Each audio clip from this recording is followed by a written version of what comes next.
I have the Nintendo Switch 2 with my friend Toothless, and we're gonna be unboxing it. And inside the box we have another box. Literally just another box. Cool. Again, full disclosure, I have not set this up or anything, so this stream might be opening up the Switch 2, seeing the menu, and then having to do some technical stuff. The Switch 2, it's big. I have my OLED Switch, which is the same size. So comparison, Switch 1, Switch 2, you can see it's, it's, did they say 10% bigger or whatever? But that 10% does a lot. And also, I guess you can take it out of the plastic. The insides are color-coded. The old one was not, because it didn't have a reason. But the reason that this is color-coded, just take the new stand, set that here. The reason this is color-coded is because it's the old Joy-Cons. The new Joy-Cons are also color-coded. And they feel good. Just taking them out of the box, it's got very much more, it's more of a matte finish. The Joy-Con ones aren't glossy, but this feels more premium. Let's see, just got a one-man technician. So here's the Joy-Con 1 versus the Joy-Con 2. Honestly, the size doesn't feel that much bigger, simply because, it's the same width as the Joy-Con 1, it's just taller. All right, so, and now, the test. It's supposed to just, it's in, and it just fits. And then there's a button on the back here. And you pull this, and it goes up. And up. Looks very good. These buttons, like the triggers, this feels much better to use as a one-handed controller, I think. Gonna be interesting. I'm gonna take this on 2 holidays this summer, one to Germany and one to Wales. Gonna be interesting to test these in like the tabletop multiplayer mode. I enjoyed the Switch 1, but your hands get cramped after a while. The controllers feel very good when they attach. Oh, and it looks very good in black. This feels like they've taken notes from the RG Ally and the Steam Deck. More premium feeling, which I very much enjoy. Empty. Okay, this is also interesting. The Switch 2 grip. I remember I was lucky enough to go to the preview event for the Switch 1 in Sweden. They didn't have those kind of events for Switch 2. But when I went to the Switch 1 event, I remember being very positively surprised by the Joy-Cons back then. And then, I got a Pro Controller and I used Pro Controller because of stick drift and stuff. But with the slightly larger Joy-Cons, I might just go back to use this.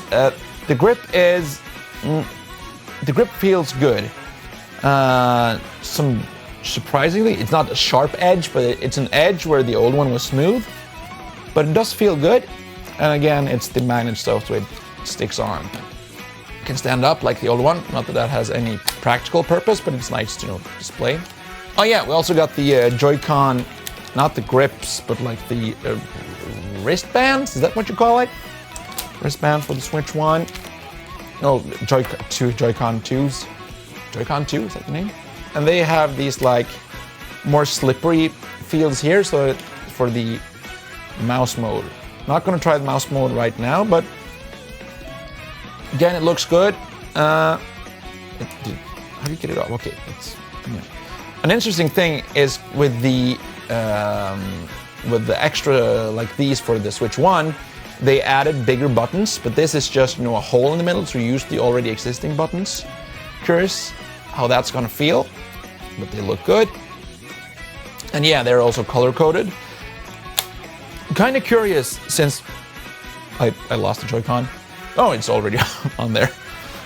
Curious that since the Switch itself is color-coded, Because, you know, on the Switch 1, you could get like blue or black and red and whatever color for your Joy-Cons.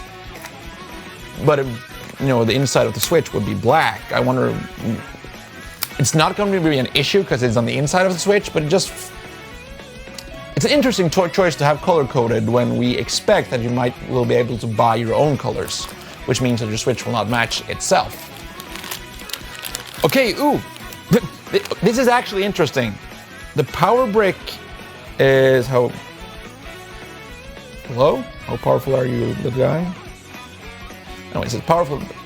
And the cable is detachable.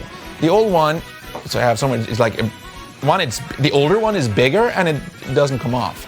This is more like just a regular USB cable. I wonder, like, which I think is a good change. I guess the only change I don't like is that it's C to C. Well, that's just because I'm old-fashioned when I think about it. Yeah, it's a good thing, but I'm just used to everything being USB-A, but more and more things are actually moving over to USB-C. Yep. I do like that this power adapter is smaller, because honestly, when you're going on like tight trips, that huge power block with the attached cable from the old Switch, I was always scared it was going to either crunch something else or get, you know, cable busted. This has like smoother edges, so yeah, I'm good. I'm glad. Next, yes, the dock. Dock's done. This also feels massive because the Switch 2 is massive. Yeah, opens up and you have USB-C, HDMI, and Ethernet port, just like the OLED dock. This also now, if I get it correctly, it has a fan in it, which makes so it actually helps a bit more with game performance, which I am interested in, like, because we're now at the end of the Switch 1. I'm interested in seeing like how much will the Switch 2, like, will there come a time when there's the games that like run considerably better docked? There already is, but like not in an doesn't actually matter that much, in my opinion.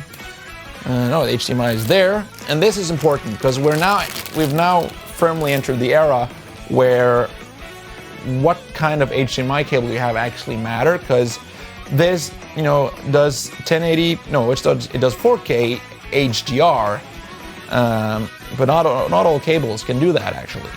I believe this needs to be an HDMI 2.1 cable, and we've gotten so far that not all cables are the same.